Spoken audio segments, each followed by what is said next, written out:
নমস্কাৰ জাগৰণ নিউজৰ ষ্টুডিঅ'ত মই জিতু শইকীয়াই আপোনালোকক স্বাগতম জনাইছোঁ। আজি এই বিশেষ অনুষ্ঠানত আমি এজন বিশেষ অতিথি আমন্ত্ৰণ কৰি আনিছোঁ সুদূৰ ডুমডুমাৰ পৰা। আপোনালোকক তেখেতক পৰিচয় কৰি দিয়াৰ আগতে তেখেতৰ বিষয়ে দুআষাৰ ক'ব ওলাইছোঁ।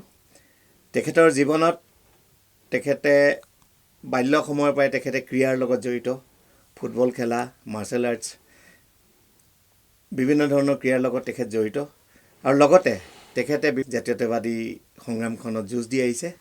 আহক আমি চিনাকি হওঁ। আমাৰ ষ্টুডিঅ'ত উপস্থিত আছে শ্ৰীমান হেমন্ত বৰা ডাঙৰীয়া। বৰা ডাঙৰীয়া, আপোনাক জাগৰণ নিউজলৈ স্বাগতম জনাইছোঁ। ধন্যবাদ, নমস্কাৰ। আচ্ছা, আপুনি বীৰ লাচিত সেনাৰ হয় ভাৰপ্ৰাপ্ত সভাপতি ৰূপে মনোনীত হোৱাৰ পিছত হয় বোধহয় আপোনাৰ এইটো প্ৰথম সাক্ষাৎকাৰ। আপুনি আপোনাক আমি শুভেচ্ছা জনাইছোঁ আৰু আৰম্ভণিতে আপোনাক সুধিব বিচাৰিছোঁ যে জাতীয় সংগঠনৰ নেতা হিচাপে জাতীয় স্বাৰ্থ বা জাতীয় সংগ্ৰামখন আপুনি কিদৰে আগবঢ়াই নিম বুলি পৰিকল্পনা কৰিছে? আপুনি সুন্দৰ প্ৰশ্ন কৰিছে। জাতীয়তাবাদী সংগ্ৰামখনক আগবঢ়াই নিবৰ কাৰণে মই যৌৱনকালৰ পৰাই বিভিন্ন সংগ্ৰামৰ লগত জড়িত হৈ আহিছোঁ। মই প্ৰথম সময়ছোৱাত জাতীয়তাবাদী যুৱ ছাত্ৰ পৰিষদৰ লগত জড়িত আছিলোঁ।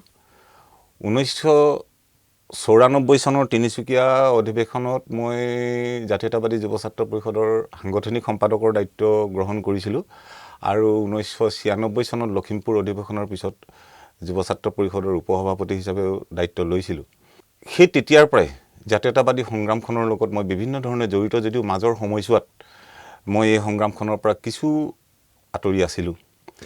ইয়াৰ বিভিন্ন কাৰণ আছে আৰু আজি গোটেইখিনি আলোচনা কৰা হয়তো সময় নহ'ব, কিন্তু তাৰ পিছৰ সময়ছোৱাত মই লাচিত সেনাৰ লগত জড়িত হৈ জাতীয় সংগ্ৰামখনক আগুৱাই নিয়াৰ ক্ষেত্ৰত আমি চেষ্টা কৰিছোঁ যে অসমীয়া জাতিৰ প্ৰভুত্ব আৰু আধিপত্যবাদ আমাৰ নিজ ভূমিখণ্ডত যাতে থাকে আৰু ইয়াৰ কাৰণে প্ৰয়োজনীয় যি ৰণকৌশল, আমি সেই ৰণকৌশল তৈয়াৰ কৰিছোঁ। আমি আগবাঢ়ি যাবলৈ চেষ্টা কৰিছোঁ।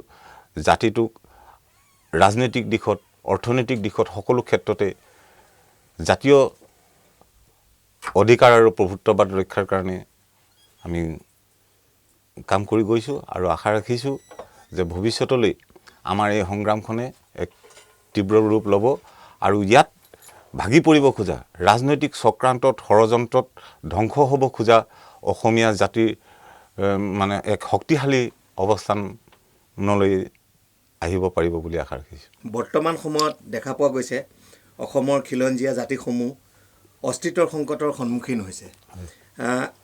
আপোনাৰ মতে ইয়াৰ বাবে জগৰীয়া কোন আৰু কাৰ সম্পৰ্কত বীৰ লাচিত সেনাৰ স্থিতি কি? আচলতে অসমীয়া জাতিৰ যি অস্তিত্ব সংকট, সেই সংকটটো কাৰণ মই ৰাজনীতি বুলিয়ে ভাবোঁ। অসমৰ সাৰুৱা ভূমিখণ্ডক, অসমৰ যিখন অৰ্থনৈতিক বজাৰ, এই বজাৰখন দখলৰ কাৰণে যিসকল অনা অসমীয়া বনিয়া, সেই বনিয়া গোষ্ঠীৰ যি লোলুপ দৃষ্টি অসমৰ ওপৰত পৰিছে আৰু এওঁলোকক সমৰ্থন কৰিবলৈ অসমৰ যিসকল ৰাজনৈতিক নেতা, পালি নেতাই তেওঁলোকক সহযোগ কৰিছে, এওঁলোকেই প্ৰকৃততে অসমীয়া জাতিৰ আজিৰ অস্তিত্ব সংকটত ভোগাৰ কাৰণৰ মূল হ'ল এওঁলোক। কাৰণ একত্ৰিত অসমীয়া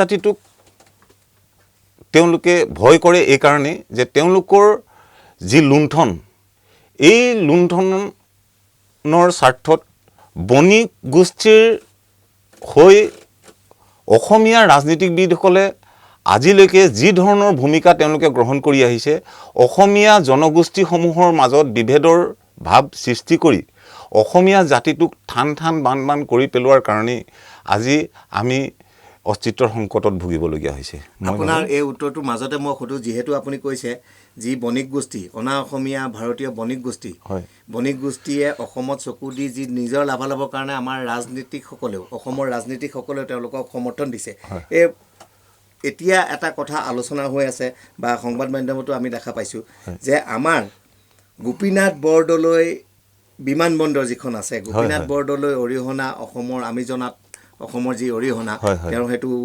মানে বিশ্লেষণ কৰিব নোৱাৰি, তেওঁ মানে এইটো আপুৰুগীয় মানে এটা হেৰি। হয় তেখেতৰ নামৰ আমাৰ যিখন বিমানবন্দৰ, এতিয়া আমি গম পাইছোঁ যে ব্যক্তিগত খণ্ডক দিছে আদানী গ্ৰুপক, আৰু এতিয়া শুনিবলৈ পাইছোঁ যে আদানী গ্ৰুপে ইতিমধ্যে তাৰ কৰ্মচাৰীসকলক আৱাসগৃহবোৰ খালী কৰিবলৈ দিছে, হয় আৰু হয়তো নামাকৰণটো তেওঁলোকে নিজৰ ব্যক্তিগত কোম্পানীৰ নামত কৰিব। হয় এই স্থিতিত আপোনালোকৰ স্থিতি কি হ'ব? আপোনালোকে কেনেকুৱা ধৰণে তাৰ মানে বিৰোধিতা কৰিব? চাওক, আমি বীৰ লাচিত সেনাই এই চৰকাৰৰ যি জাতি বিৰোধী যি চৰিত্ৰ, এই চৰিত্ৰৰ বিৰুদ্ধে আমি বিভিন্ন সময়ত আমি প্ৰতিবাদ সাব্যস্ত কৰি আহিছোঁ। আজি অলপ দিনৰ আগতে চিৰিয়াখানাৰ পৰা 2টা ব্লেক পেন্থাৰো তেওঁলোকে এই আদানী গ্ৰুপক তেওঁলোকে বিক্ৰী কৰিছে। বৰঝাৰ বিমানবন্দৰে নহয়, বিভিন্ন ঠাইত তেওঁলোকে চৰকাৰী মাটিও এই বনিয়া গোষ্ঠীৰ হাতত চঞ্জাবৰ কাৰণে তেওঁলোকে বিভিন্ন ধৰণৰ ষড়যন্ত্ৰ তেওঁলোকে কৰি আহিছে। আৰু আমি এই গোটেই ছিষ্টেমটোৰ বিৰুদ্ধে বীৰ লাচিত সেনাই আজিলৈকে সংগ্ৰাম কৰি আহিছোঁ, আৰু এওঁলোকৰ এনেকুৱা কথাকাণ্ডৰ বিৰুদ্ধে আমাৰ সংগ্ৰাম আৰু তীব্ৰতৰ হ'ব। আমি অসমৰ ৰাইজক জনাব খুজিছোঁ যে আপোনালোক সতৰ্ক হওক, ৰাইজ ওলাই আহক, শক্তিশালীভাৱে ইয়াৰ যদি বিৰোধ আমি নকৰোঁ, আমি সকলোৱে মিলি যদি ইয়াৰ বিৰোধ নকৰোঁ, অকল এটা সংগঠনৰ চিঞৰে বা প্ৰতিবাদে তেওঁলোকক কোনো ধৰণৰ বাধা দিব নোৱাৰে। অসমীয়া ৰাইজ একত্ৰিত হৈ, সংগঠিত হৈ তেওঁলোকে ইয়াৰ বিৰুদ্ধে অসমীয়া ৰাইজে যুঁজিব লাগিব। তাৰমানে আপুনি বিচাৰে, ৰাইজক এইটো ক'ব বিচাৰিছে যে যিমান আমাৰ অসমীয়া খিলঞ্জীয়া জাতীয় সংগঠন আছে, সকলো একত্ৰিত হৈ, সকলো ৰাইজ একত্ৰিত হৈ হয়। এই মানে আদানী যি মানে বিমানবন্দৰ আদানী গ্ৰুপক দিয়া হৈছে তাৰ বিৰুদ্ধে মাত মাতিব লাগিব। গোপীনাথ বৰদলৈ অসমক পাকিস্তানলৈ যোৱাৰ পৰা ৰক্ষা কৰিছিলে। গোপীনাথ বৰদলৈৰ নিচিনা এজন নমস্য ব্যক্তিৰ নামত থকা এটা এয়াৰপৰ্ট এজন ব্যৱসায়িক দি দিছে। কোনো ধৰণৰ চিন্তা চেতনা নাই। অসমীয়া মানুহৰ মনত কিমান আঘাত লাগিব পাৰে, কিমান ব্যথিত হ'ব পাৰে, এই সম্পৰ্কে আজিৰ যিসকল ৰাজনীতিক, অসমৰ যিসকল ৰাজনীতিক, অসমৰ যি চৰকাৰ, তেওঁলোকে কিন্তু এই ক্ষেত্ৰত কোনো ধৰণৰ চিন্তা চৰ্চা কৰা নাই। আমি যেতিয়াই দেখিছোঁ যিকোনো ক্ষেত্ৰতে, আৰু আজি কিছু বছৰৰ পৰা বিশেষভাৱে যে চৰকাৰখনে গণতান্ত্ৰিক প্ৰতিবাদসমূহক কোনো গুৰুত্বই নিদিয়ে। আপুনি মোক কাৰ সম্পৰ্কে সুধিছে? কাৰ ক্ষেত্ৰতো আপোনালোকে দেখিছে যে অসমৰ জনগণে, লাখে লাখে জনগণে ৰাজপথলৈ আহি কৰা সংগ্ৰামখনকো তেওঁলোকে কোনো ধৰণৰ গুৰুত্ব নিদিয়ে। আজি ছুপ্ৰিম কোৰ্টত আছে, আইনে কিছু ব্যৱস্থা গ্ৰহণ কৰিব, কিন্তু আমি কৈছোঁ যে খিলঞ্জীয়া অধিকাৰ চনদ, ৰাষ্ট্ৰসংঘৰ যিখন খিলঞ্জীয়া অধিকাৰ চনদ, সেই খিলঞ্জীয়া অধিকাৰ চনদৰ মতেই আমাৰ যি খিলঞ্জীয়া জাতি জনগোষ্ঠী আছে, অসমীয়া জাতি আছে, এই জাতিটোক সুৰক্ষিত কৰাৰ কাৰণে চৰকাৰ আগবাঢ়ি আহিব লাগিব। আৰু চৰকাৰৰ যি নীতি আমি দেখিছোঁ, আজি যি নীতি দেখিছোঁ, এই নীতিয়ে অসমীয়াৰ অস্তিত্বৰ প্ৰতি এক প্ৰচণ্ড ভাবুকিৰ সৃষ্টি কৰিছে, যাৰ ফলত অসমীয়া জাতি সংখ্যালঘুত পৰিণত হ'বলৈ গৈ আছে। আমি পাইছোঁ যে আজি অসমত অসমীয়া ভাষা কোৱা মানুহৰ সংখ্যা 48%, মানে 52% মানুহে আজি অসমীয়া ভাষা অসমত নকয়। অসমীয়া ভাষা কোৱা মানুহ লাহে লাহে কমি আহিছে। আৰু এইদৰে কি হৈছে, চৰকাৰেও অসমীয়া ভাষাৰ ওপৰত গুৰুত্বটো যথেষ্ট কমাই আনিছে। অসমীয়া মাধ্যমৰ স্কুলসমূহকো বিভিন্ন সা সুবিধাৰ পৰা বঞ্চিত কৰা হৈছে। অসমীয়া মাধ্যমত পঢ়া ল'ৰা ছোৱালীবোৰে যি ধৰণেৰে আগবাঢ়ি যাব লাগিছিলে, সেই ধৰণে আগবাঢ়ি যাবৰ কাৰণে তেওঁলোকৰ যি সা সুবিধা লাগিছিলে, সেই সা সুবিধা নাই। চৰকাৰে কোনো ক্ষেত্ৰতেই অসমীয়া জাতি অসমীয়া জনগোষ্ঠীসমূহৰ প্ৰতি তেওঁলোকৰ কোনো চিন্তা ভাৱনা তেওঁলোকৰ নাই। তেওঁলোকে বণিক গোষ্ঠীক যিমান পাৰে সিমানকৈ ঠিক ব্ৰিটিছৰ দিনত ইষ্ট ইণ্ডিয়া কোম্পানীৰ দিনত যি ধৰণেৰে সৰু সৰু ৰজাবোৰে নিজৰ নিজৰ দেশৰ হেৰিবোৰ চঞ্জাই দিছিলে, ঠিক সেই ধৰণে তেওঁলোকে এতিয়া ৰামদেৱ বাবাই হওক, আদানীয়ে হওক, আম্বানীয়ে হওক, বিভিন্ন ধৰণেৰে যিবোৰ বণিক গোষ্ঠী আছে তেওঁলোকৰ হাতত গতাই দিব খুজিছে। আপোনালোকে দেখিছে গুৱাহাটী ফাঁচী বজাৰ বা আমাৰ য'ত থাকোঁ তিনিচুকীয়া চাইডিং বজাৰ, আপুনি এইবোৰলৈ চালে দেখিব যে ইয়াত সকলো প্ৰভুত্ব তেওঁলোকৰ হাতত আছে। বহুত অবৈধ কাম কাজো তেওঁলোকে কৰি আছে, বিভিন্ন ক্ষেত্ৰত বহুত ডাঙৰ ডাঙৰ পৰ্যায়ত বহুত ডাঙৰ ডাঙৰ লেভেলত কৰি আছে। কিন্তু সৰু সৰু চোৰক ধৰি তেওঁলোকে জেললৈ পঠিয়াইছে, কিবা পঠিয়াইছে। চৰকাৰে দেখুৱাবলৈ চেষ্টা কৰিছে বিভিন্ন ক্ষেত্ৰত যে আমি ৰাইজৰ হৈ কাম কৰি আছোঁ, ৰাইজৰ কাৰণে কাম কৰি আছোঁ। কিন্তু এই ৰাইজৰ কাৰণে কাম কৰাৰ পিছতো এই বণিক গোষ্ঠীসমূহক যি সুবিধা চৰকাৰে দিছে, তো সেই তাৰ কাৰণে আজি জাতিৰ যি অস্তিত্ব সংকট, সেই অস্তিত্ব সংকট নামি আহিছে। মাজতে মই আপোনাক আৰু এটা প্ৰশ্ন সুধিছোঁ, বৰ গুৰুত্বপূৰ্ণ। আমি যিহেতু আমি স্কুলীয়া জীৱনৰ পৰা আমি বুৰঞ্জী যেতিয়া পঢ়িছোঁ, আমি সদায় তৰুণৰাম বৰফুকন বা আমাৰ গোপীনাথ বৰদলৈ বা বিষ্ণু ৰাভা, আমাৰ যিবিলাক জাতীয় বীৰ জাতীয় নেতা, তেওঁলোকৰ নাম শুনিছোঁ, হিষ্ট্ৰীত পঢ়িছোঁ, বা তেওঁলোকৰ নামতে বিভিন্ন শিক্ষা অনুষ্ঠান, বিভিন্ন আপোনাৰ ৰাস্তা ঘাট বা হেৰি তেওঁলোকৰ নামতে নামাকৰণ কৰা আমি দেখিছোঁ। কিন্তু আমি কেতিয়াও বুৰঞ্জীত নপঢ়া গুৰুত্বপূৰ্ণ কথা, মই ব্যক্তিগতভাৱে কৈছোঁ, মই কাকো দোষাৰোপ কৰি কোৱা নাই, আমি বুৰঞ্জীত কেতিয়াও নাম নুশুনা দীনদয়াল উপাধ্যায়, শ্যামা প্ৰসাদ মুখাৰ্জী, এওঁলোকৰ নামেৰে নামাকৰণ কৰি বিভিন্ন মেডিকেল কলেজ, বিভিন্ন মহাবিদ্যালয় এইবোৰ নতুনকৈ উলিয়াইছে। আমাৰ উঠি অহা প্ৰজন্মক বুৰঞ্জী শিকাবলৈ এওঁলোকৰ নামৰ বুৰঞ্জী কিবা আছে বুলি আপুনি ভাবেনে? বা এই ক্ষেত্ৰত চৰকাৰৰ এই কাৰ্যত আপোনাৰ প্ৰতিক্ৰিয়া কি? চাওক, মোৰ আগৰ কথাখিনিতো মই কৈছোঁ যে অনা অসমীয়া বণিক গোষ্ঠীক তৈলমৰ্দনৰ এক বৃহৎ কাৰ্যসূচী চলি আছে। কোন শ্যামা প্ৰসাদ মুখাৰ্জী? দীনদয়াল উপাধ্যায় কোন হয়? অসমীয়া মানুহে জীৱনতো নুশুনা এই দুটা নাম আজি 2-3 বছৰমানৰ পৰা আমি শুনিবলৈ পাইছোঁ। আমি নিজেই স্কুলীয়া জীৱনৰ পৰা আজিলৈকে শুনা নাই। আৰু এতিয়া আপুনি মোক সুধিছে, আমি অলপ খা খবৰ ৰখা মানুহ কাৰণে আপোনাক ধৰক এইকেইটা নামৰ বিষয়ে অকণমান দুআষাৰ ক'বলৈও হেৰি ওলাইছে। কিন্তু অসমৰ 90% মানুহক যদি আপুনি সোধে, তেওঁলোকেতো এই নাম আজিও শুনা নাই কিজানি।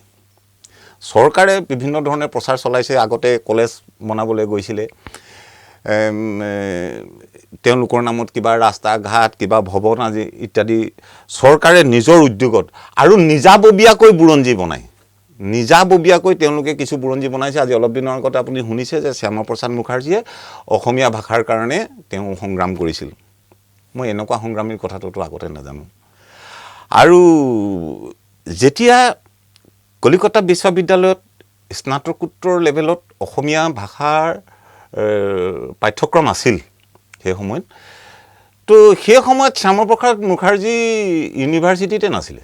তেওঁ 1935 চনত কলিকতা ইউনিভাৰ্চিটিত এইটো দায়িত্ব লৈছে। কিন্তু তাৰ আগতেও তাত হেৰি আছিল। আৰু অসমীয়া ভাষাৰ কাৰণে তেওঁ যে কিবা ভূমিকা লৈছিলে, সেই সময়ৰ কোনো এজন অসমীয়া নেতাই সেই বিষয়ে কিন্তু এষাৰো কথা ক'তো কোৱা আমি কেতিয়াও শুনিবলৈ পোৱা নাই। তাৰমানে আপোনাৰ ধাৰণা এইটো হয় যে ৰাষ্ট্ৰীয় পৰ্যায়ৰ কোনোবা ৰাজনৈতিক নেতাক মানে সন্তুষ্ট কৰিবলৈ হয়। আচল কথাটোৱে হ'ল এইটো RSSৰ নিচিনা যি সংগঠন আছে, সেই সংগঠনবোৰক তেল মাৰিবৰ কাৰণে তৈলমৰ্দন কৰি যাতে অসমৰ ৰাজনীতিত তেওঁলোকে শাসনৰ বাকজুৰি নিজৰ হাতত ৰাখিব পাৰে, তাৰ কাৰণে এইবোৰ তৈলমৰ্দন চলিছে। আৰু এই তৈলমৰ্দনৰ কাৰণে অসমীয়া বুৰঞ্জী পৰ্যন্ত তেওঁলোকে বিকৃত কৰিব খুজিছে। অকল অসমীয়া বুৰঞ্জীয়ে বিকৃত কৰিব খোজা নাই, তেওঁলোকে অসমীয়া গোটেই জনগোষ্ঠীয় যি সংস্কৃতি আছে, যি কৃষ্টি আছে, ভাষা, এই সকলোবোৰক ধ্বংস কৰি আজি আপোনালোকে শুনিলে আচৰিত পাব যে অসমীয়া জাতিয়ে শেহতীয়াকৈ যাক বীৰ বুলি ভাবিছিলে, তেওঁ আজিকালি প্ৰগতিশীল জাতীয়তাবাদৰ নামত কিবা এটা থিয় কৰিব বিচাৰিছে জাতীয়তাবাদ প্ৰগতিশীল হ'ব পাৰে নেকি কি ধৰণৰ জাতীয়তাবাদ এই ধৰণৰ এটা বৃহৎ ষড়যন্ত্ৰ চলিছে তো অকল চৰকাৰখনে জড়িত আছে তেনেকুৱা নহয় বিৰোধী দলৰ যিসকল ৰাজনৈতিক নেতা আছে তেওঁলোকেও এইবোৰ ষড়যন্ত্ৰৰ মাজত আজি জড়িত হৈ পৰা আমি দেখিবলৈ পাইছোঁ আৰু এইবোৰ অতি দুখজনক আৰু এইবোৰৰ বিৰুদ্ধে বীৰ লাচিত সেনাই তীব্ৰ সংগ্ৰাম গঢ়ি তুলিব লগতে সংগ্ৰাম কৰি যাব কৰি আছোঁ আৰু কৰি যাম নমৰালৈকে আমি এই সংগ্ৰাম কৰি যাম মানে প্ৰায়ে আমি দেখোঁ সংবাদ মাধ্যমৰ কৰ্মী হিচাপে বা সংবাদ মাধ্যমত দেখিবলৈ পাওঁ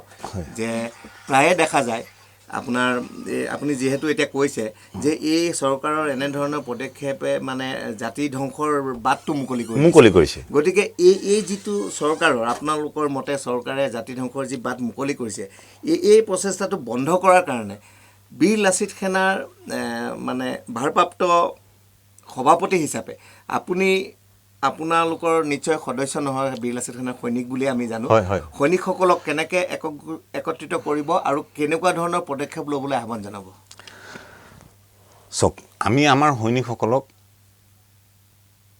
ইতিমধ্যেই এই সম্পৰ্কে সৈনিকসকলৰ লগত আমি আলোচনা কৰিছোঁ আমি যুটীয়াভাৱে যথেষ্ট কাম কাজো আমি আগবঢ়াই নিছোঁ অৰ্থনৈতিক আন্দোলনখনকো আমি আগবঢ়াই নিছোঁ অসমীয়া ল'ৰাবোৰৰ ব্যৱসায় পাতিৰ প্ৰতি অনীহা আছে চৰকাৰী চাকৰিৰ পিছত দৌৰাৰ এটা মানসিকতা গঢ় লৈ উঠিছে এই সময়তো বীৰ লাচিত সেনাই বিভিন্ন অৰ্থনৈতিক সংগ্ৰাম গঢ়ি তুলিছে আপোনালোকে জানে কেতিয়াবা আলোচনা হৈছে সেই সম্পৰ্কে আমি লাচিত সেনাৰ যিখিনি ল'ৰা তেওঁলোকে গাঁও অঞ্চলতে হওক বা নগৰ অঞ্চলতে হওক বিভিন্ন ক্ষুদ্ৰ উদ্যোগ খেতি পথাৰ ইত্যাদি কৰি অৰ্থনৈতিক যি ব্যৱস্থা সেই ব্যৱস্থাটোক নিজৰ হাতত আনিবৰ কাৰণে তেওঁলোকে চেষ্টা কৰিছে আৰু আমি প্ৰতিটোজন অসমীয়া ল'ৰালে বীৰ লাচিত সেনাৰ সৈনিক বুলিয়ে নহয় প্ৰতিজন অসমীয়া যুৱককে এই অৰ্থনৈতিক সংগ্ৰামখনত ওতঃপ্ৰোতভাৱে জড়িত হৈ আৰু অতি সক্ৰিয়ভাৱে এই অৰ্থনৈতিক ব্যৱস্থাটো নিজৰ হাতত আনিবৰ কাৰণে আমি আহ্বান জনাইছোঁ তেওঁলোকক আমি বীৰ লাচিত সেনাৰ তৰফৰ পৰা আহ্বান জনাইছোঁ আৰু লগতে কি কৈছিলে আপুনি নহয় এই যে চৰকাৰৰ যি জাতিধ্বংসী যি পদক্ষেপ চৰকাৰৰ এই জাতিধ্বংসী পদক্ষেপৰ বিৰুদ্ধে আমি বিভিন্ন সময়ত সৰব হোৱা আপোনালোকে দেখিছে আমি যুঁজি আছোঁ আজি প্ৰায় প্ৰতিটো দিনেই চৰকাৰে এনেকুৱা ধৰণেৰে জাতিধ্বংসী কাম কাজবোৰ কৰিবলৈ লৈছে যাৰ ফলত অকল বাহিৰতে নহয় আমি খিলঞ্জীয়া ভূমিপুত্ৰসকলৰ নৰ্থ ইষ্টৰ কিছুমান খিলঞ্জীয়া ভূমিপুত্ৰৰ লগতো আমাৰ আজি বিভেদৰ সৃষ্টি হৈছে আপুনি দেখিছে মিজোৰামৰ লগত হৈছে আপুনি দেখিছে মেঘালয়ৰ লগত হৈছে আপুনি দেখিছে নাগালেণ্ডৰ লগত হৈছে আপুনি দেখিছে ইয়াৰ কাৰণ হ'ল ৰাজনীতি এই ৰাজনীতিয়ে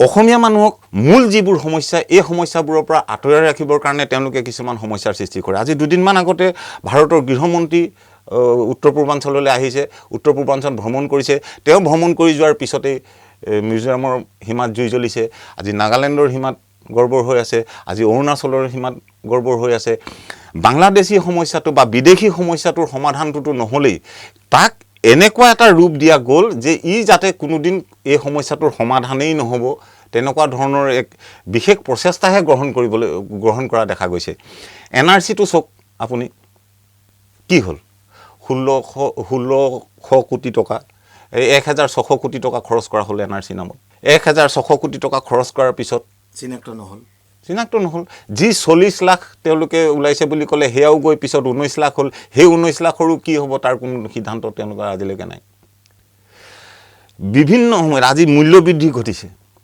অসমীয়া মানুহৰ আৰ্থিক অৱস্থাত বিৰাট ডাঙৰ আঘাত পৰিছে প্ৰতিজন মানুহৰে অকল অসমীয়া মানুহ বুলি নহয় প্ৰতিজন মানুহৰে আজি কঁকাল ভাঙি গৈছে অৰ্থনৈতিক ক্ষেত্ৰত জীয়াই থাকিলে সংগ্ৰাম কৰিব কিন্তু জীয়াই থাকিব পৰা ব্যৱস্থাটোৱে বন্ধ কৰি দিছে এই সম্পৰ্কে কিন্তু চৰকাৰখনে কোনো ধৰণৰ বিধানসভা বা ক'ৰবাত ৰাইজক সকাহ দিব পৰাকৈ কোনো ধৰণৰ আলোচনা তেওঁলোকে নাই কৰা আলোচনা কৰিছোঁ যদি আমি কৰিছোঁ অৰাজনৈতিক সংগঠন হিচাপে আমি কৰিছোঁ আপুনি সংবাদ মাধ্যমৰ হেৰিয়াত আপোনালোকে কৰিছে কিন্তু যি কৰিব লাগিছিলে ইয়াৰ পৰা জনসাধাৰণক মুক্তি কৰিবৰ কাৰণে যি কৰিব লাগিছিলে তেওঁলোকে কিন্তু এইবোৰ নাই কৰা এতিয়া এই সমস্যাৰ সময়ত এছঅপিৰ ওপৰত এছঅপি উলিয়াইছে চৰকাৰে কিন্তু সাধাৰণ জনতাই কেনেকৈ খাব সেই এছঅপি মানি থাকি পেটৰ ভাত কেনেকৈ আহিব এই সম্পৰ্কে কিন্তু কোনো ধৰণৰ আলোচনা চৰকাৰৰ ওচৰত কৰা নাই চৰকাৰে গো সুৰক্ষাৰ চিন্তা কৰিছে কিন্তু জাতি সুৰক্ষাৰ কোনো চিন্তা তেওঁলোকে কৰা নাই কোনো বিধেয়ক তেওঁলোকে মানুহৰ কাৰণে সাধাৰণ মানুহ জীয়াই থাকিব পৰাকৈ কোনো বিধেয়ক তেওঁলোকে উত্থাপন কৰিব পৰা নাই কোনোবা দিনা চৰকাৰখনে কোনোবা এজন মন্ত্ৰীয়ে কৈছে যে গাঁও অঞ্চলত টেক্স দিব লাগিব ঘৰ বনাবৰ কাৰণে টেক্স দিব লাগিব মন্ত্ৰী বুলি কওঁতে মাজতে মই সুধিছোঁ মন্ত্ৰী বুলি কওঁতে বৰ্তমান অসমৰ মুখ্যমন্ত্ৰী ডক্টৰ হিমন্ত বিশ্ব শৰ্মা হয় তেখেতে প্ৰায়ে কৈ থকা শুনো আমি যে অসমখনক ভাৰতৰ 5খন বৃহৎ ৰাজ্যৰ ভিতৰত এখন বনাব তেখেতৰ এই 2-3 মহীয়া যি কাৰ্যকাল বা তেখেতৰ যি সিদ্ধান্তবোৰ আপোনালোকে দেখিছে অৰাজনৈতিক সংগঠন হিচাপে তেখেতৰ সেই যি অভিযান 5খন বৃহৎ ৰাজ্যৰ ভিতৰত এখন বনাব আপোনাৰ কেনেকুৱা ধৰণৰ ধাৰণা হয় এই মুখ্যমন্ত্ৰীৰ কি কৰিব পাৰিব কথাটো হ'ল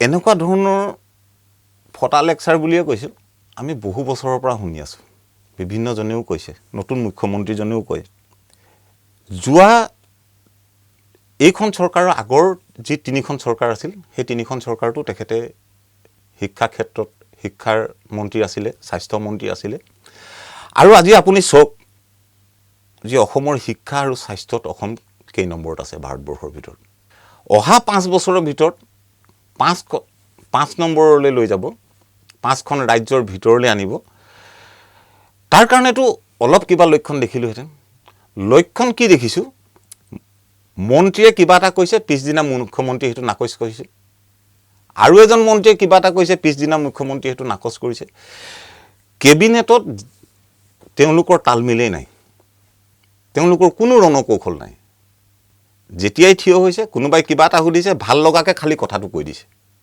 ৰাইজৰ মনত ভাল লাগিব আমি আমুকটো দি দিম ভাল লাগিব নৰেন্দ্ৰ মোদীয়ে ক'লে 20 লাখ কোটি টকা দিব 20 টকাও কাৰ লগত কেনেকৈ পৰিলে আমি নাজানো ৰেচন সম্পৰ্কেও আপুনি দেখিছে ঘটনা কি ঘটি আছে কেইটামান চাউলেৰে তেওঁলোকে বাহ লোৱাত লাগি আছে মন্ত্ৰী এমএলএ বা কোনো ৰাজনৈতিক নেতাৰ সেইখিনি অসুবিধা কিন্তু নাই হোৱা কি ধৰণেৰে অসমক ভাৰতৰ 5খন ৰাজ্যৰ মাজলৈ নিব কেৰালাৰ নিচিনা ৰাজ্যৰ লগত কম্পেয়াৰ কৰিবৰ কাৰণে আপুনি নিজেই ভাবক অসমক আৰু কিমান বছৰ প্ৰয়োজন হ'ব এই কৈ থকা কথাবোৰ সাধু কথা শুনাৰ নিচিনা শুনাৰ বাদে এই কাণে শুনি সিকাণে উলিয়াই দিয়াৰ বাদে মইতো ইয়াত বেলেগ আৰু একো দেখিবলৈ পোৱা নাই এনেকেই পাৰ হ'ব 5টা বছৰ আচ্ছা ৰাইজৰ দলৰ জন্মলগ্নত আপোনালোকৰ বীৰ লাচিত সেনাই গুৰুত্বপূৰ্ণ ভূমিকা লৈছিল হয় বিশেষকৈ শিৱসাগৰৰ পৰা অখিল গগৈক জয়ী কৰোৱাত বীৰ লাচিত সেনাৰ ভূমিকা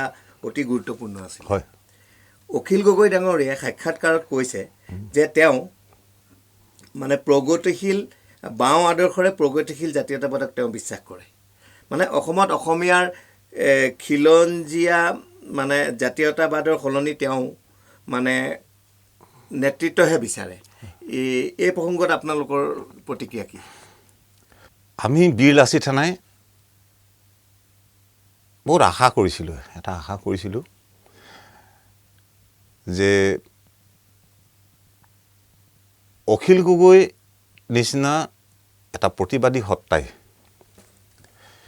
তেওঁ বহু সময়ৰ পৰাই অসমত তেওঁ যথেষ্ট সক্ৰিয় হৈ আছে আৰু বিভিন্ন সময়ত তেওঁ অসমৰ বহুতখিনি গুৰুত্বপূৰ্ণ কথাত তেওঁ মাত মাতিছে আমি স্বীকাৰ কৰোঁ যে কেব যেতিয়া আহিছিলে অহাৰ ঠিক আগৰ পৰাই অখিল গগৈ অসমীয়া মানুহক সতৰ্ক কৰিছিলে তেওঁ এই কেবৰ বিৰুদ্ধে আৰু শেষত কাৰ বিৰুদ্ধে তেওঁ যি ধৰণৰ এক ভূমিকা লৈছিলে আমি বীৰ লাচিত সেনাই তেওঁৰ এই ভূমিকাক আমি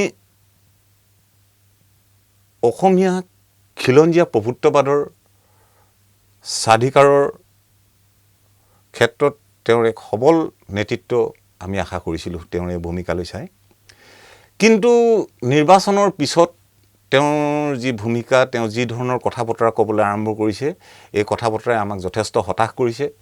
তেওঁ যি এক প্ৰগতিশীল জাতীয়তাবাদ, আপুনি কৈছে, ময়ো অলপ আগতে কৈছিলোঁ, এনেকুৱা ধৰণৰ কিছুমান কথা বতৰাই আমাক ৰাইজক বিভ্ৰান্ত কৰাৰহে তেওঁ মানে কিছু চিন্তা চৰ্চা কৰিছে নেকি। যিহেতু প্ৰগতিশীল জাতীয়তাবাদ বুলি কি থাকিব পাৰে? বাওঁ আদৰ্শৰে এক প্ৰগতিশীল জাতীয়তাবাদ, এইটো কি হ'ব পাৰে? প্ৰগতিশীল জাতীয়তাবাদ কি হ'ব? বাওঁ আদৰ্শ এটা জেগাত জাতীয়তাবাদৰ নেতৃত্ব বিচাৰে। তো বাওঁপন্থাটো এটা বেলেগ বস্তু আৰু জাতীয়তাবাদটো এটা বেলেগ বস্তু। বাওঁপন্থাৰ লগত জাতীয়তাবাদৰ খিচিৰি পকোৱা, এইটো কি ধৰণৰ চিন্তা চৰ্চা গগৈদেৱে কৰিছে মই সেইটো বুজা নাই। কিন্তু তেখেতৰ এই চিন্তা চৰ্চাক আমি সমৰ্থন কৰিব নোৱাৰোঁ। আৰু তেখেতৰ নিৰ্বাচনৰ পিছতো একনায়কত্ববাদী চিন্তা চৰ্চা, তেওঁ যি কয় সেইটোৱেই গ্ৰহণ কৰিব লাগিব ধৰণৰ কথা বতৰাই আমাক যথেষ্ট আঘাত দিছে। আমি মানে বৰ্তমান হিমন্ত বিশ্ব শৰ্মা ডাঙৰীয়াৰ চৰকাৰে, হয়, আপোনালোকে দেখিছে আজি তেওঁ যেতিয়াৰ পৰাই মানে মুখ্যমন্ত্ৰী হৈছে, বিশেষকৈ এই ড্ৰাগছৰ বিৰুদ্ধে আৰু বেদখলৰ বিৰুদ্ধে তেওঁ কঠোৰ স্থিতি লোৱা দেখা গৈছে। কেইবাটাও মানে ড্ৰাগছ অপৰাধ তেওঁলোকে নোহোৱা কৰিবলৈ চেষ্টা কৰিছে। এই সম্পৰ্কত আপোনালোকৰ প্ৰতিক্ৰিয়া কি বা মতামত কি? চৰকাৰৰ এইখিনি কথাত আমি ভাল পাইছোঁ আৰু এই ভূমিকাই যুৱচামটোক যি এক বিপদৰ মাজলৈ, অন্ধকাৰ ভৱিষ্যতলৈ গৈ আছিলে, তাৰ পৰা ৰক্ষা পাবৰ কাৰণে সক্ষম হ'ব বুলি আমি অনুভৱ কৰিছোঁ। কিন্তু তথাপিও ইয়াত কিছু খোকোজাও আমাৰ মনত থাকি গৈছে। এনেকুৱা লাগিছে যেন সৰু সৰু কিছুমান বেপাৰীক জেললৈ ভৰাই বা পানিছমেণ্টৰ ব্যৱস্থা কৰি এই গোটেই বস্তুটোক যে ৰক্ষা কৰিব পাৰিব, এইটো বৰ চিন্তনীয় বিষয়। কাৰণ হাজাৰ হাজাৰ লাখৰ ঘৰত ল'ৰাই আজি অসমত যি ড্ৰাগছৰ কবলত পৰিলে, বিভিন্ন ধৰণৰ ড্ৰাগছৰ কবলত পৰিলে, বিভিন্ন ল'ৰাই আদবয়সতে নিজক হয় বেমাৰী কৰিলে, নহ'লে নিজৰ জীৱন শেষ কৰিলে। তাৰপিছত কেইটামান ড্ৰাগছ বেপাৰীক জেলত ভৰাই দিয়ে এই গোটেই ছিষ্টেমটো যে বন্ধ কৰিব পাৰিব, সেইটো অলপ চিন্তনীয় বিষয়। আমি ভাবোঁ বীৰলাচি থানাই এইটো অনুভৱ কৰিছে যে চৰকাৰৰ এই কামখিনি আৰু কিছু গভীৰ হোৱাটোৰ দৰকাৰ আছে। আৰু ইয়াৰ কাৰণে যুৱচামটোক বা কিশোৰ অৱস্থাৰ পৰাই এইবোৰ যাতে তেওঁলোকে দেখিবলৈ নাপায়, চুবলৈ নাপায়, তেনেকুৱা ধৰণৰ ছিষ্টেম এটা যদি চৰকাৰে গঢ়ি তুলিব পাৰে, তেনেহ'লে নিশ্চয় এই ক্ষেত্ৰত চৰকাৰ সফল হ'ব। আৰু আপুনি সুধিছে যে চৰকাৰী মাটি বাৰীবোৰ তেওঁলোকে যি বেদখল মুক্ত কৰি আছে, এইটো অতি ভাল কাম হৈছে, এইটো আমি তেওঁলোকক সমৰ্থন জনাইছোঁ। কিন্তু চৰকাৰক আমি ইয়াৰ লগতে আহ্বানো জনাওঁ যাতে এই বেদখলীকৃত ভূমিসমূহ পুনৰ কোনো অনা অসমীয়া বনিয়াৰ হাতত তেওঁলোকে লিজত যাতে দি নিদিয়ে। কাৰণ আজিকালি লিজত দিয়াৰ এটা ধুম উঠিছে। আপুনি দেখি, এইটোতো আমি অলপ আগতে আলোচনা কৰিছোঁ, বৰঝাৰ বিমানবন্দৰ অকল বৰঝাৰ বিমানবন্দৰেই নহয়, তৈলক্ষেত্ৰই হওক, যিয়ে নহওক, ASTCৰ অফিচটো পৰ্যন্ত গোটেই বস্তুবোৰ যে লিজলৈ গৈ আছে। গতিকে বেদখল মুক্ত কৰাৰ পিছত সেইবোৰ কি কৰিব, সেইবোৰত কি ধৰণে সেইবোৰ সংৰক্ষিত কৰা হ'ব, চৰকাৰে সেইটো আপোনালোকে কি বিচাৰে? সেই বেদখল মুক্ত কৰা ভূমিবোৰ মানে খিলঞ্জীয়াক দি পেলাই আমি বিচাৰোঁ যে বেদখলীকৃত, আপুনি ঠিক কৈছে, বেদখলীকৃত যিবোৰ ভূমি চৰকাৰে উদ্ধাৰ কৰিলে, সেই ভূমিসমূহত খিলঞ্জীয়া মানুহক বহুৱাই তাতে কৃষি বিপ্লৱেই হওক বা অন্যান্য কোনো উদ্যোগ স্থাপন যদি কৰিবলগীয়া হয় তাতে ইয়াত কৰক।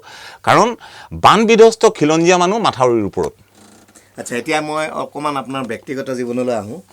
আমি জনামতে আপুনিতো ক্ৰীড়াৰ লগত বা মাৰ্চেল আৰ্টছৰ লগত জড়িত, কিন্তু তথাপিও আপুনি এই জাতীয় জীৱনৰ সংগ্ৰামখনত নিজকে কেনেকৈ জড়িত কৰিলে বা এতিয়া বৰ্তমানে আপুনি বীৰ লাচিত সেনাৰ সভাপতি হিচাপে সংগঠনটোক মানে সক্ৰিয়ভাৱে আৰু মজবুত কৰি আগবঢ়াই নিবলৈ আপোনাৰ পৰিকল্পনা কি? হয়, চব ক্ৰীড়াৰ লগত মই সৰুৰে পৰাই জড়িত, কিন্তু আমাৰ যিটো স্পৰ্টছৰ সময় আছিল সেই সময়ছোৱাত অসমত অসম আন্দোলন আছিল। অসম আন্দোলনৰ পৰিৱেশৰ সময়ত খেলা ধূলা প্ৰায় খতম হৈ গ'ল। তাৰপিছত AGP চৰকাৰ আহিলে। AGP চৰকাৰ অহাৰ পিছতো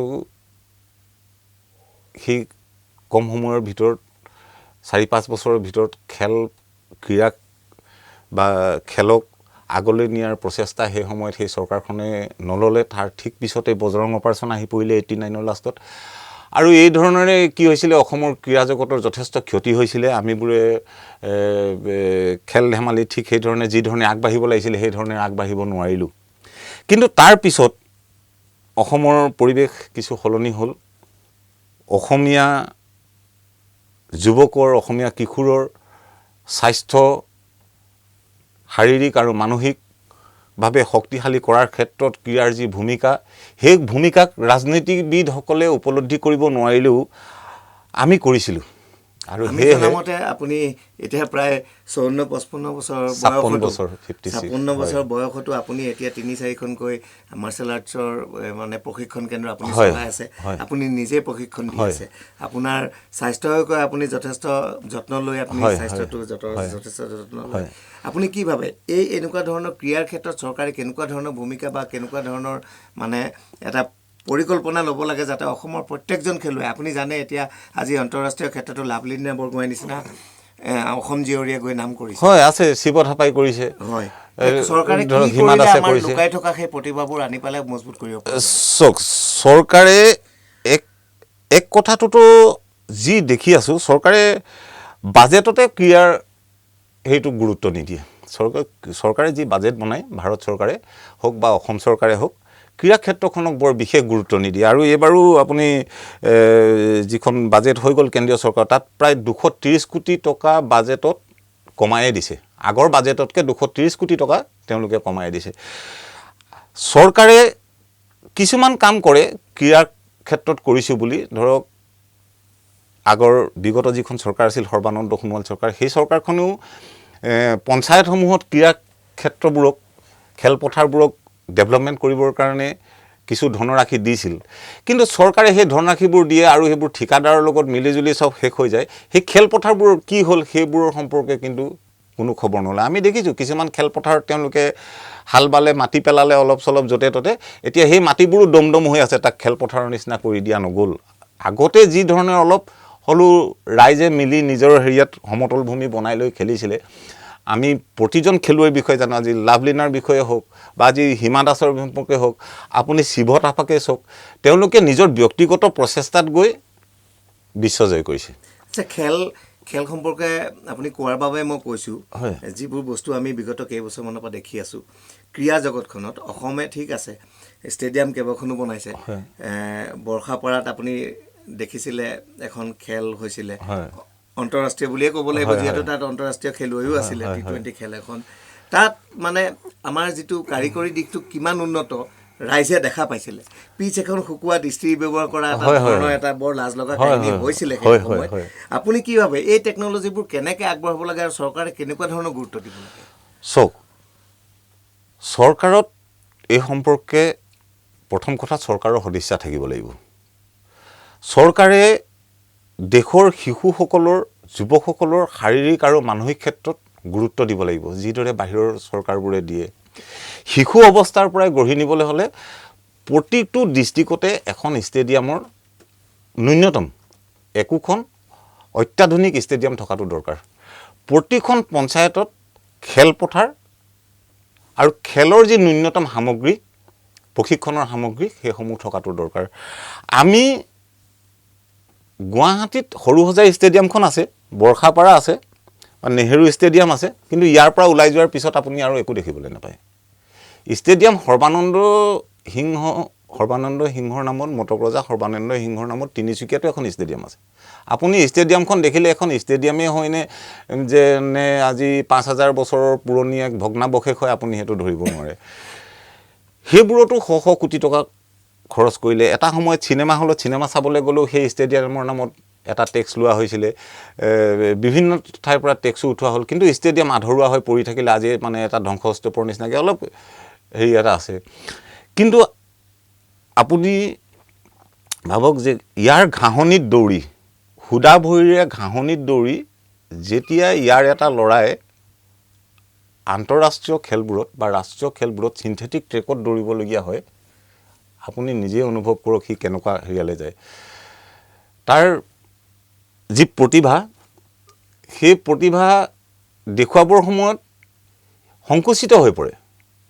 তেওঁলোকক সেই ধৰণৰ ট্ৰেইনিং ইয়াত দিয়া নহয়েই মানে আধুনিক পদ্ধতিৰে আমাৰ খেলুৱৈসকলক তৈয়াৰ কৰিব লাগিব তাৰ বাবে চৰকাৰে মানে আমাৰ ক্ৰীড়া মানে বিষয়টো এইটো পাঠ্যক্ৰমত অন্তৰ্ভুক্ত কৰিব লাগিব এইটো পাঠ্যক্ৰম হিচাপে ল'ব লাগিব ক্ৰীড়াটোক পাঠ্যক্ৰম হিচাপে ল'ব লাগিব তেতিয়াহে ইয়াত সফলতা পাব নহ'লে এইটো এনেধৰণে ৫টা ৬টা ৭টা মেডেল ক'ৰবাত কেতিয়াবা পাব কেতিয়াবা নাপাব কোনো গেৰাণ্টি নাইকিয়াকৈ খেলবোৰ খেলিব লাগিব আচ্ছা আমাৰ সময়ো কমি আহিছে হয় শেষত আপোনাক এটা গুৰুত্বপূৰ্ণ প্ৰশ্ন সুধিব বিচাৰোঁ অসমত বাংলাদেশী আৰু অনা অসমীয়াৰ আগ্ৰাসন যি হৈ আছে এই আগ্ৰাসনৰ বিৰুদ্ধে আপুনি বীৰ লাচিত সেনাৰ নৱনিৰ্বাচিত ভাৰপ্ৰাপ্ত সভাপতি হিচাপে আপোনালোকৰ সংগঠনে কিদৰে পৰিকল্পনা কৰি আগ্ৰাসন বন্ধ কৰা বা ইয়াৰ বিৰুদ্ধে মানে ব্যৱস্থা লোৱাৰ চিন্তা কৰিছে চাওক পৰিকল্পনাটোতো আমি কৰিব নোৱাৰোঁ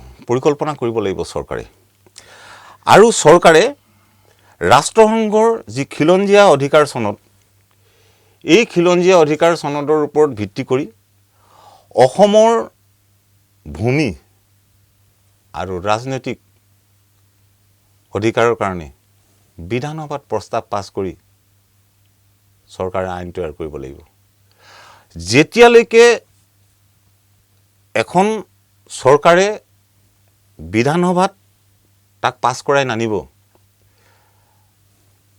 তেতিয়ালৈকে কিন্তু আমি কৰা প্ৰতিবাদ এই প্ৰতিবাদে হৈ থাকিব আমাৰ সংগ্ৰামে হৈ থাকিব কোনোবা কেতিয়াবা শ্বহীদ হ'ব কোনোবা পংগু হ'ব কাৰণ স্বাভিমান থকা অসমীয়া যুৱকে সকলো জানিও চুপ হৈ বহি থাকিব নোৱাৰে গতিকে সংগ্ৰাম হ'বই যেতিয়ালৈকে আমাৰ ভূমিত আমাৰ নিজৰ ভূখণ্ডত আমাৰ স্বাধিকাৰ আমাৰ স্বাভিমান সুৰক্ষিত নহ'ব তেতিয়ালৈকে এখন যুঁজ চলি যাব ইতিহাসে কয় সেই ধৰণৰ যুঁজ চলি আছে আৰু আজিও চলিছে আৰু ভৱিষ্যতলৈও চলিব কিন্তু যেতিয়াই চৰকাৰে